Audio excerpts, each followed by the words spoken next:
Bom dia, sétimo ano, nossa primeira aula de História nessa terceira semana do mês de setembro. Como passaram o fim de semana, legal. Fazendo aí a correção das questões que concluem o capítulo 10 para iniciarmos o capítulo 11.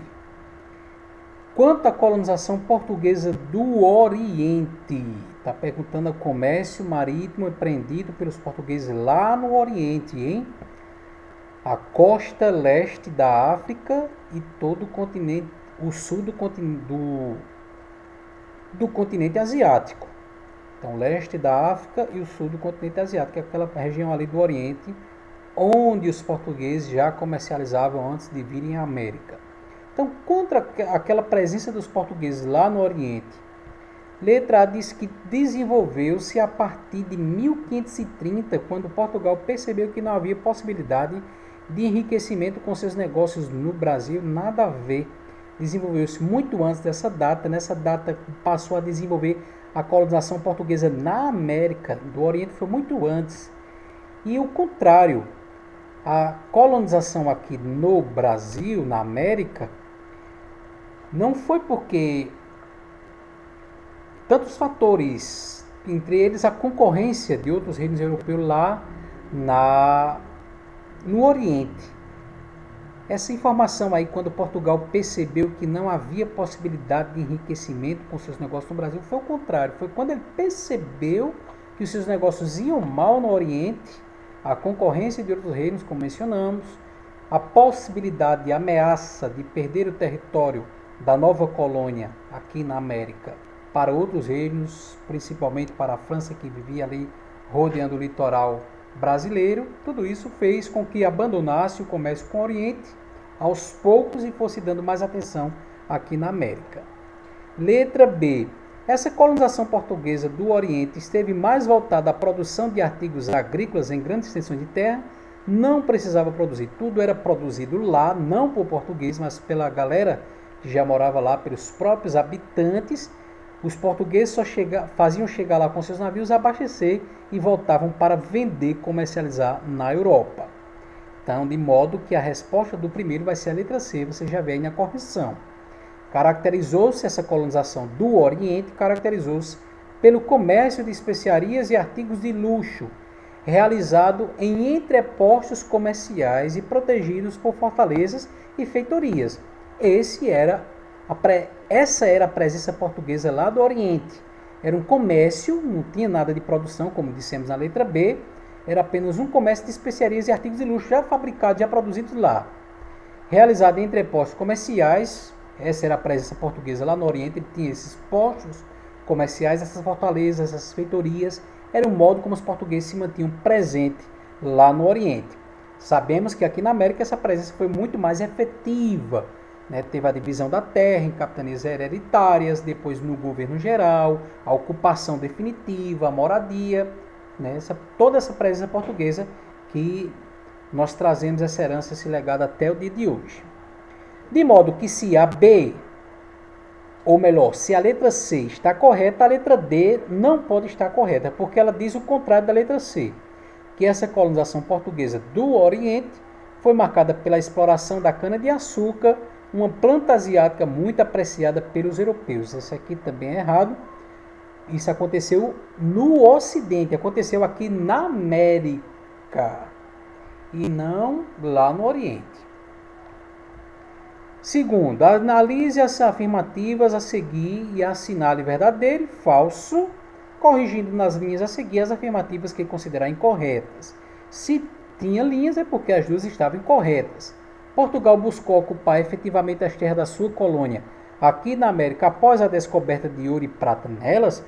Essa é falsa porque esse não foi o primeiro motivo que motivou. Esse motivo foi muito secundário, muito depois. Os primeiros a encontrar ouro na América foram os espanhóis, que chegaram um pouquinho antes dos portugueses, não é verdade? Com Cristóvão Colombo. Os primeiros motivos, já dissemos, vale a pena relembrar, nunca é demais para não esquecer. Os primeiros motivos que motivaram Portugal a abandonar aquele comércio com o Oriente e vir produzir riqueza na América foi a concorrência europeia lá no Oriente. Outros reinos também estavam comercializando os produtos de lá, de modo que Esses produtos não chegavam mais à Europa somente por barcos portugueses e também a ameaça de invasão estrangeira aqui na América. A descoberta do ouro só veio depois, não foi o primeiro motivo, então é falso. Segundo parênteses, também é falso. O governo português dividiu a colônia em capitanias hereditárias, porém, com o fracasso das capitanias, esse sistema foi substituído pelo governo geral. E aqui nós temos uma inverdade, ou pelo menos duas, melhor dizendo. A primeira inverdade é que as capitanias não fracassaram totalmente. Houveram duas que deram certo, né? A de Pernambuco e a de São Vicente.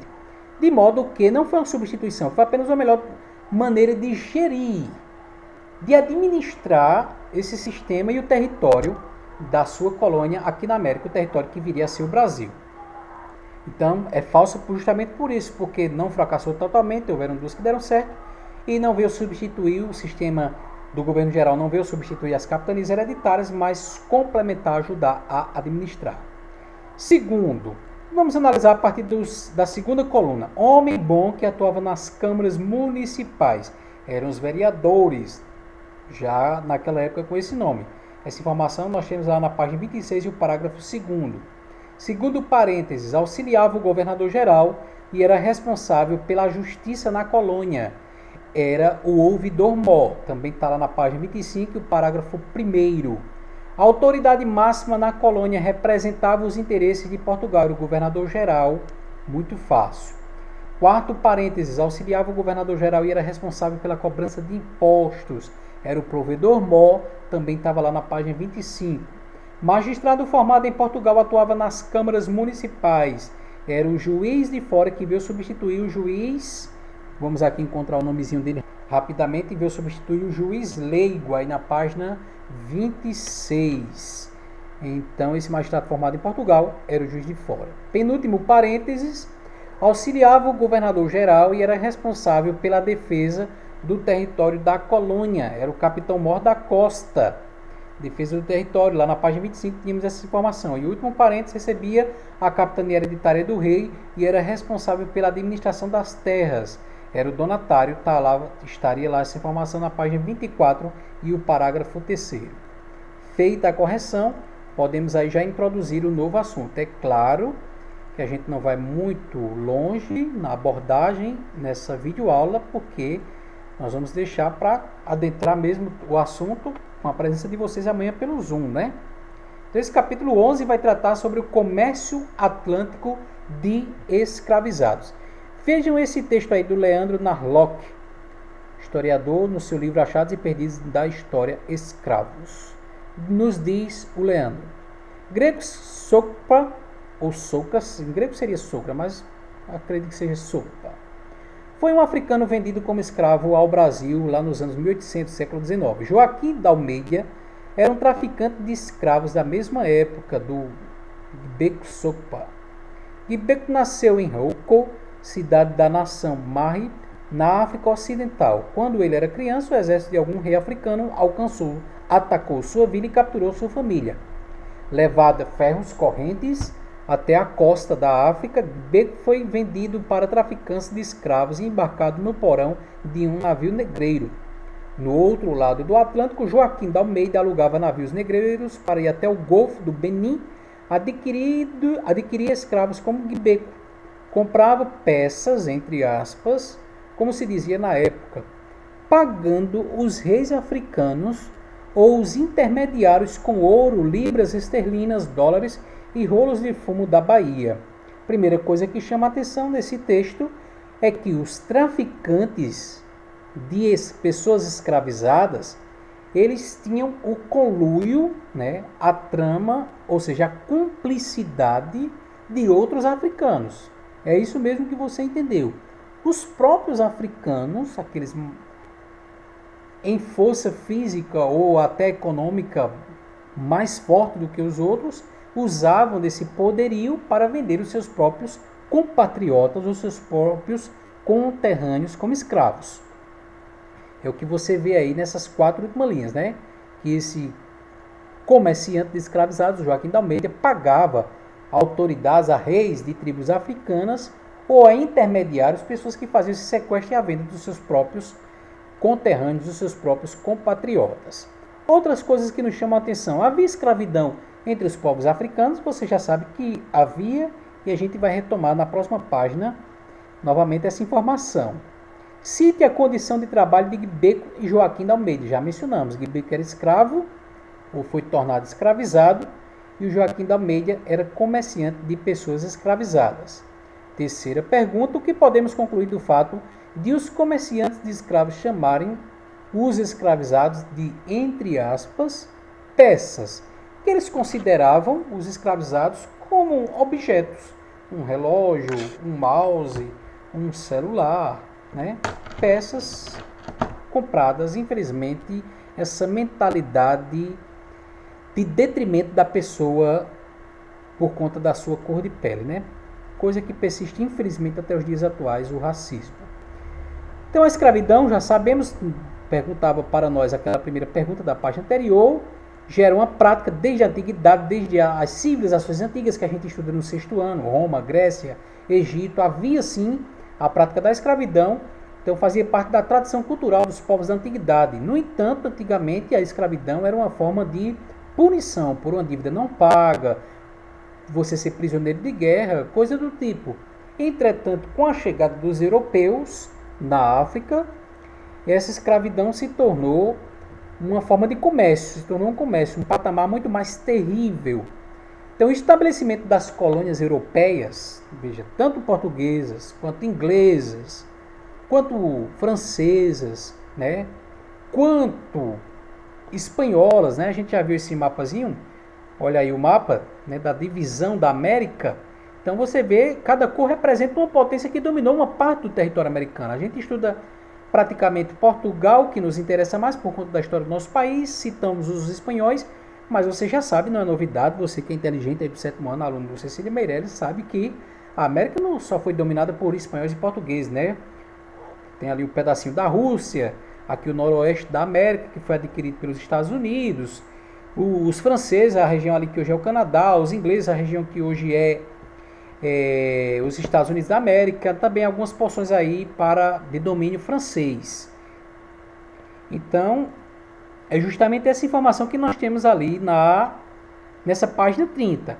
O estabelecimento dessas colônias europeias, então esses territórios dominados por esses reinos espanhóis, não só Espanha e Portugal, mas Inglaterra, França e tudo mais, o estabelecimento dessas colônias aqui na América exigia, para se trabalhar nessas colônias, a mão de obra, gente que trabalhasse na extração de metais, na exploração do ouro e da prata, mas também na prática da monocultura. Então, aí cada região viu a sua maneira de produzir riqueza a partir da terra, ou algodão, ou café, ou a criação de gado, entre outras coisas. E havia duas possibilidades para ter gente para trabalhar nessas terras, nessas colônias, para essas potências europeias. Ou os nativos, os indígenas, ou os africanos que estavam sendo vendidos como mercadoria, infelizmente. E aí, com esse comércio, o tráfico de pessoas escravizadas vai gerar lucro. Lucro, tanto para os traficantes de escravizados lá na própria África, que vendiam, os seus compatriotas lucravam, infelizmente, com esse triste comércio de pessoas, como também, se na África havia gente disposta a vender seus próprios compatriotas, não fazia mal na cabeça do europeu branco, que se achava superior só por conta da sua cor de pele.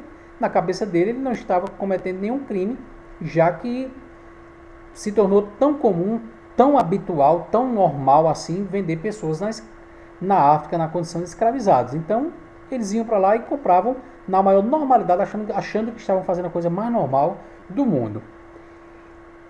Ao se tratar de pensar, de se cogitar a ideia de tornar um indígena ou nativo escravizado, tem algumas questões que se apresentavam como problema em relação a isso. Primeiro, a resistência dos indígenas. Os indígenas não aceitavam se tornarem escravizados, eles resistiam. E entrar em atrito com os indígenas nas suas próprias terras aqui na América, seja os portugueses, seja os espanhóis, seja os franceses, seja os ingleses, era mais complicado. Então era mais fácil comprar, já que tinha gente vendendo lá na África. Além da resistência indígena, tinha também a problemática aí da religião católica que predominava na época, lá no século XVI, nos anos 1500, que se colocava contra a escravização dos povos nativos, a escravização dos indígenas, porque a religião dizia que esses povos nativos deveriam ser catequizados, convertidos à fé cristã e não escravizados. Então, contraditoriamente, a religião defendia os nativos, defendia os indígenas de se tornarem escravos, proibia aos europeus brancos de tornarem os nativos escravos, mas em compensação, quando se tratava dos africanos, a igreja não se pronunciava. Pelo contrário, infelizmente na história, temos que dizer isso, havia próprios religiosos, padres e bispos que mantinham em suas casas e nas igrejas, em suas terras, africanos escravizados trabalhando para eles. Aqui nós paramos, para caso vocês respondem essas questões da página 30 do livro didático. Então, para casa, a página 30 do livro didático. Responde aí o primeiro nas linhas e o segundo marca um xizinho, coisa muito fácil. Página 30 do didático lá no Classroom. Amanhã nos encontramos pelo Zoom. Rimou.